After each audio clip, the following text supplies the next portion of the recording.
Yes, we're back. LooseCast. I'm Felix Leiter. This is Dean Saunders. And we're joined today by Matty Smith, co-founder of the If You Care Share charity, who's taken on an epic fundraising challenge. He's going to run to all 20 Premier League grounds throughout the month of August to raise £135,000 for his charity. Mate, how are you even going to go about doing that? Running. Because I could do it by car. Yeah. It would be easier. So are you doing it in one go? That's the plan. So start off early August time, and just kind of day by day, plucking off the miles. Plan is to try and do at least a marathon a day. Wow. And there'll be some days that are longer just to kind of get there a little bit quicker, basically. But yeah, so that's the plan throughout August. And I'm seeing running. There'll be some walking in there because it's not, it's not get there. I need to get there in a certain time.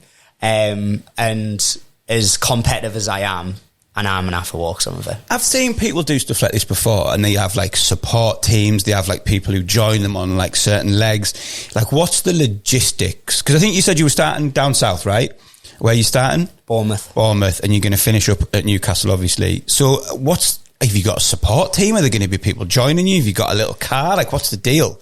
Yeah, so obviously ridiculous amount of logistics involved. And I'm lucky in terms of with the charity that there's loads of supporters that we have and businesses that want to support and stuff. But I'm going to have a little team who will kind of be coming along, and they'll be changing every now and then because they'll be sick of me complaining.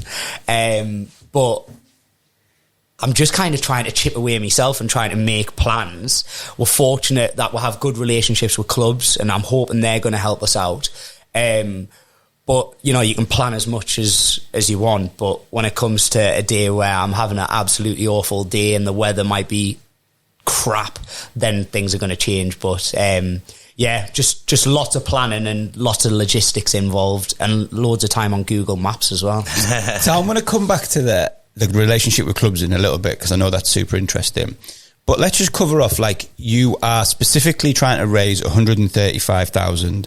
And I was reading that's for a specific reason. So just take us through a little bit of like what's motivating you to run this 800 miles and why that number is also important. Yeah, so it goes back to the start of why the charity started. So it was started by me and my family. So I lost my older brother to suicide, and the kind of real early days of the charity, we worked with the football clubs in the Northeast trying to raise awareness around suicide, and football is probably the reason that we kind of got to be able to have a platform to be able to talk about my brother. And kind of as the charity has grown, the work within football has grown as well. And it's just highlighted for me the power of football and how much of a difference football makes. And talking about subjects, which, let's be honest, we were talking about before we started, this is a tough subject to try and make relatable. And make or talk about in a comfortable way is probably the better word. The reason for the 135 is so it's estimated for every death 135 people are affected by suicide, which I think sometimes shocks people. But when you rationalise that in terms of relationships, it's your mates, it's the people you work with, or the people you went to school with, or the people you went to college with, all that sort of stuff. Actually, it kind of makes sense. So the idea is I want to try and raise £135,000 for every one of them people, but more importantly, to prevent them people being affected by it. Yeah. Which is by keeping that one person here. Yeah, that's incredible.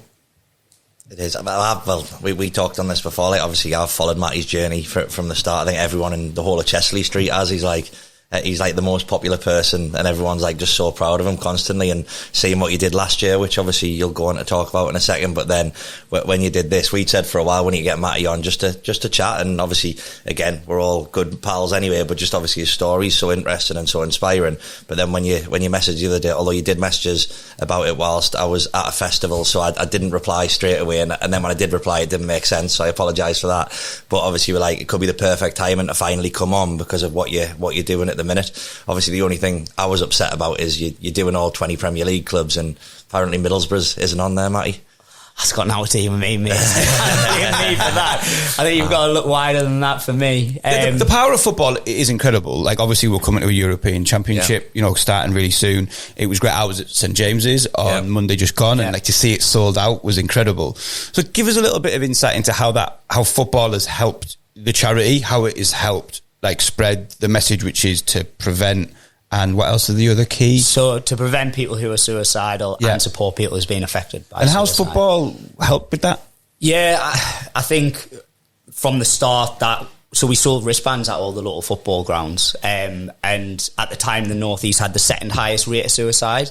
And actually, nobody really knew that. Nobody knows that actually the North East has had some of the highest rates for years around suicide. So that early kind of working in terms of awareness was great, but for the last 12 years now we've worked in partnership with the Premier League, the Football League, now the WSL, delivering workshops to players around emotions, around mental health, around suicide, and kind of normalising the conversation with people where quite often the perception is, well, then people can't feel shit. They're playing for a top club, or they're playing as a professional footballer, or going to be a professional footballer, hopefully, they can't struggle.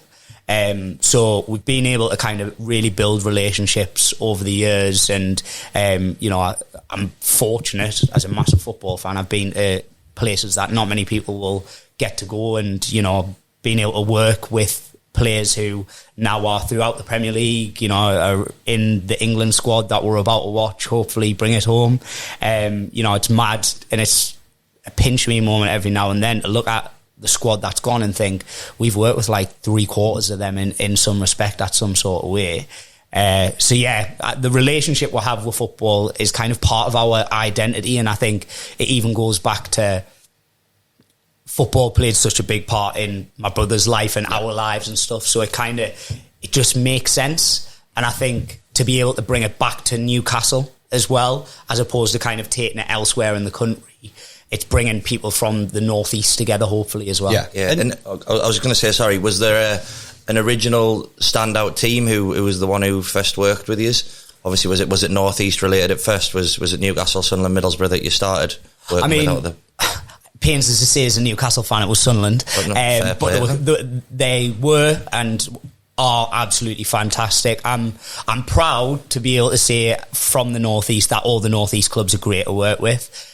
Because you hate the idea of driving everywhere else in the country and then not working with the clubs on your doorstep. Well, I've got a season ticket at Middlesbrough, and genuinely a few times over the years I've been like a really proud friend, and a lot of times when they're coming out and obviously you've got your shirts on, and I'm like, my mate obviously helped do all that, and it's a really proud moment.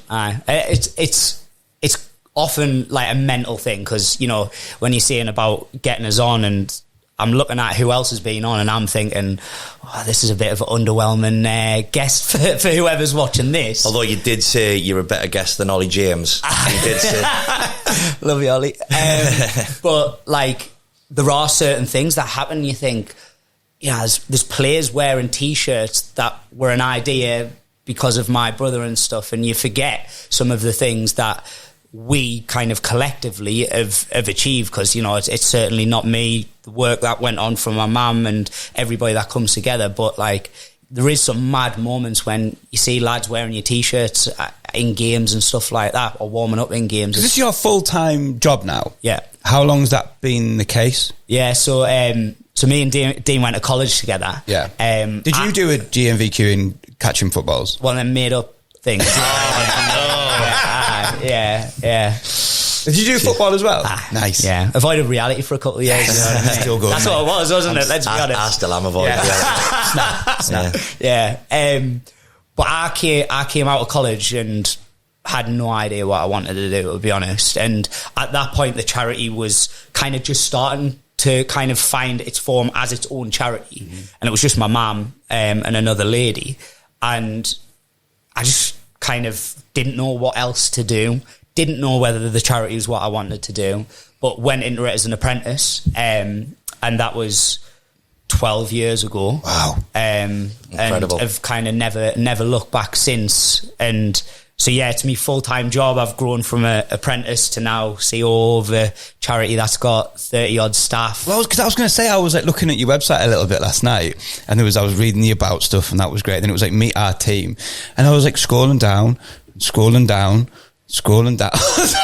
seeing loads of people. I love how there's like a kind of a black and white photo of you, and then when you roll over or something, it goes a bit more colour, and there's like kind of a different thing there, which I love. But yeah, you've got a huge team. Yeah, a huge team, and I think like there's sometimes this kind of juggling of what charity and you get paid, but ultimately for how many people needed us and still need us, you have to have something that's sustainable that people can rely on, and the only way to do that is by operating with employees as well as a big team of volunteers as well. So we've got a big team, but also we've got a big team of people, and that's why we kind of have that picture, because we are just normal people. You know, we haven't got fancy letters after our name. I'm not very clever. I'm just somebody who's lived something and still live with something that I'm trying to stop other people going through. And the vast majority of the people who work for us are very similar. That's incredible. So let's go back to it's roughly 800 miles that you're going to run from basically the south coast to the northeast. Finance-wise, how can people, like if they're watching this now, and obviously, you know, Dean and I are definitely gonna donate. How can people donate to the challenge? How are you going about fundraising? Are you looking for are the different things that people can? Are the companies? How can people get involved? Yeah, so there's loads of ways that people can get involved. I think one of the first things is obviously the donations and the fundraising. So I've got a fundraising page that people can donate to. And we'll stick that in the comments below directly now that you can click on. Yeah, that would be class. Businesses can get on board. There's loads of different sponsorship packages. So if anybody ever wanted to kind of chat about that, my details will be kind of on the sponsorship page, or can get in touch through the socials. And there's loads of opportunities in terms of, I have a t-shirt that I'm going to be wearing, the kind of sponsors can go on there.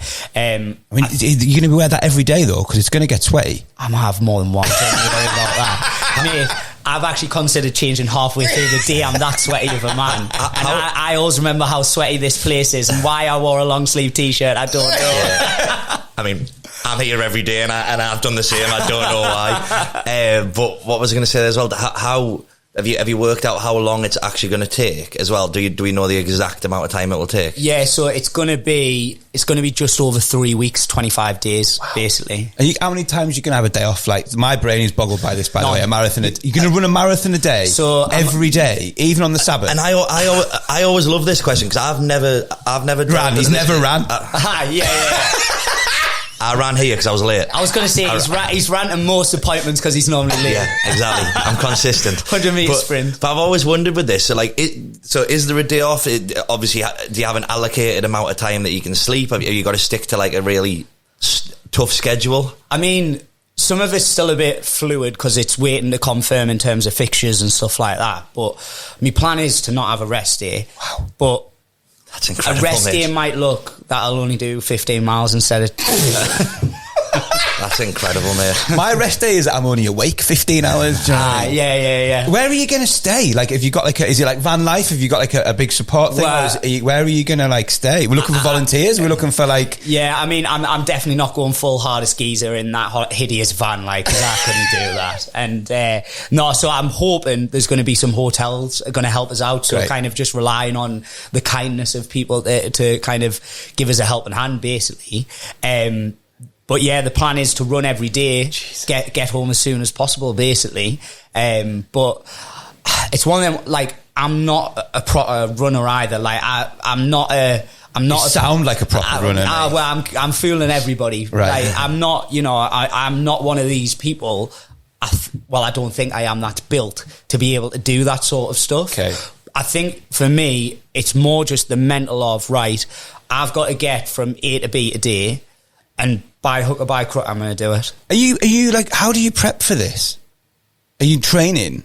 I mean, I still haven't found the answer of how you actually prep for something like this, because there's nothing online of how to prep for something. I remember watching one with, what was the comedian called? And he was having ice baths and all. Eddie Izzard. Yeah. I remember watching a documentary about that. Are you like an ice bath kind of guy? I don't mind a cool bath. Do you remember when we used to have to do them in Gateshead College? Yeah. Worst 20 seconds of my life. I couldn't last. Get down by the balls. I hate temperature changes. Right. Like I was on holiday, like getting into can't get into swimming pools, but like when we were in Greece last year, it was the start of May, so it was cold, and I screamed like a girl so much just getting into the water that a boat actually sailed over to check if we were okay. Wow. And I was up to about there. So like ice baths, just I can't understand why you would want to do it. They make the difference though. That's the thing. That pain for like a couple of minutes. I don't mind them. I'm certainly not one of these people who. Have you ever done one in the bin? You know, where you jump in like the. Yeah. Well, I did. Near our office, some of the houses are being knocked down, and obviously I didn't think they'll need the recycling bins, so I commandeered. So you recycled it? Exactly. So I use that as an ice bin, and like after you've ran, it's actually sometimes quite welcomed just to cool down. You know what I mean? But in terms of prep, there is no real way to prep for something like this. And I certainly haven't found anything online. So like, I think the big thing I've just been trying to do is just run every day. Just get used to running every day. I mean, I think you're prepping quite well, because after I did ring him back, I think I called you and he was just like, "Oh, how you doing?" I was like, "Hey mate, you free to talk?" He was like, "Well, I'm just out on a run." I'm like, "You can't be, because you're like..." It's like Forrest Gump. Because he's just talking normally. He's like, "I'm just out on a run at the minute." I'm like, "Yeah, but like before you go," he's like, "No, I'm out on a run now." I'm like, "There's no way his breathing's that good while he's on a run." So you are training well with it. Have you had a look into like nutrition? Like, what are you going to eat? Like, are you going to have to consume incredible amounts of calories? I'm just going to be everything. Just all right. Got you. Yeah, I'm just gonna eat. If I'm hungry, I eat basically. But you have done something like this before, right? So a year ago-ish, you ran to Downing Street. Yeah. Is that right? Yeah. So what's the miles on that bad boy? Yeah, so when I did that was 289 miles, and that was over it was 11 days, and the final day was shorter. Okay. So it was about a marathon a day. And I think if anybody's under any illusions of like, this one's going to be fine, the 10th day... I'll send you the picture of us on the 10th day. I looked 40. Honestly, I looked horrendous. So I think there isn't. I can plan as much as I want, and I can train as much as I want, but there's nothing that's going to prepare. Have you got any like techers? Do you listen to music when you run? No, he's going to listen to every episode of LooseCast. Apart from the Ollie episode, he's going to avoid the Ollie episode till last. Yeah. Do you always like to have someone with you, or are you just a running silent kind of guy? Like, what's going on in your mind while you're just pounding through those miles? So when I train, I am one of these ones where I like to train by myself with my headphones in. Okay. And before the previous run, I always thought, I'm dreading if anybody joins in running with us, because I'm going to feel under so much pressure. When I started the run, actually, when people were with us, it was more welcome than being by myself. But there were times where I was, and I didn't put headphones in. I had a genius idea halfway through to have a speaker. Right. So then I had a speaker in my bag, and I was just blasting that, which was better than headphones. So come on, we've got to get into what's the running music like. What have you got a set playlist? Do you give everyone one guess what mine is? Randomise it. High School Musical. Oh, that's your hangover shower music. Yeah, High School Musical is the hangover shower music. Yeah. What's your running music? Well, I think the thing is, when you're running for that amount of time, you haven't got one set of music. Yeah. Like there are and I have a very eclectic, wide kind of range of music that I like. Go on, give us three examples. Right, so I'll give you three different examples of very... But do you use Spotify? Because so do you just press play on something? So Apple Music, and I just click create station and let it do wonders. And so I could be going, I'd have Unknown T and then One Direction, and then... Is there something that springs to mind, right, when you're you feel like you're hitting the wall and if a certain tune came on... There's one song. Right, give us it. Sam Fender, 17 Going Under. Nice. Because it became the song that got played every day on the last run, because it was just, the weather was class, and that song, it's just a good one, isn't it, to get you going. So that is the... break glass in case of emergency song. And it's poetic as well, isn't it? Because he's also another champion of the Northeast, so it's perfect to finish on. Spotify's now got that DJ AI thing. Have you seen that? The AI DJ. Well, I'm out of a job then. So. I mean, he's not very good, don't worry. Either not as good as you. Yeah, you are. Oh, but yeah, no, it's got that on now. But I was going to say, careful when you went, do you have Spotify? He told me before that he didn't have Spotify, so I was careful what your answer is there. Yeah. I think, the thing is with the music as well, there's certain times where you're just completely in a different world and you're not even listening to the music. But yeah, just a range. I'm trying to get as many people to join in the run, to be honest. So obviously, how far? Because Newcastle's going to be a huge overflow of emotion celebration when you get there. How close to Newcastle can I join in, just so that I get the big welcome to Newcastle I'm thinking payoff? Stowell Street. I could do that. Yeah. I'll be like this, stretching it off. Yeah. No, honestly, where could we join in seriously? How far do you reckon you could run? Which way would you come into Newcastle from? Or more importantly, how close do you need? Could we join at Chester Street? I don't know, Dean. Could you join at Chester Street? I can support you from my car. Well, I think surely the Angel. I could probably do from the Angel. Do you do a lot of road running, or is a lot of it on public highways and tracks, or do you do a lot of road running? So because obviously you can't run up the A1. Do you know what I mean? Well, that would be a lot easier in terms of distances. Yeah. So a lot of it is road run. There's certain bits where it's probably not as safe as it should be, and obviously there'll be more the times where I'll be by myself. Yeah. But feels like they're the times you should have more people. Probably, yeah.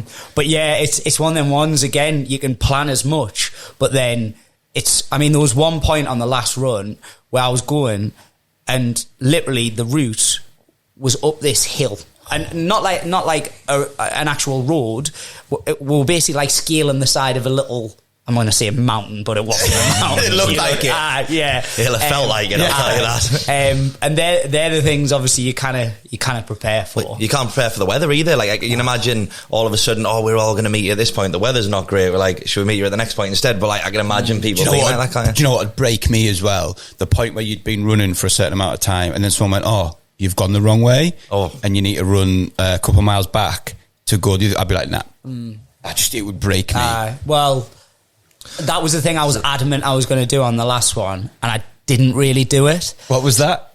Go the opposite way. Right, okay. Thankfully, I didn't really do it. Okay. However, I'm thinking this one, it could probably happen quite a few times. And you're timing it around when the Premier League season is. Is there a reason for that as well? Are you going to be hoping to do some stuff with them as they play? Are you the T-shirts out for people again early on in the season? Yeah, I think I want to be able to try and link in with all the clubs in some sort of way. We're hoping, so it starts at Bournemouth, we're hoping we're going to be able to do a big launch start and get other clubs involved. And, there's so many players that have a connection at the charity in terms of have done workshops throughout their careers, that I'm hopeful will get people involved, players involved, and fans involved as well, because obviously it's massive for the fans as well in terms of mental health and stuff. Well, I think it's something incredible that you were saying before, and I never actually thought about it till you were explaining it all there. But obviously you've worked with a lot, you touched on it about the England team before, but you've worked with a lot of these players at under 23s, so you've sort of got them for the next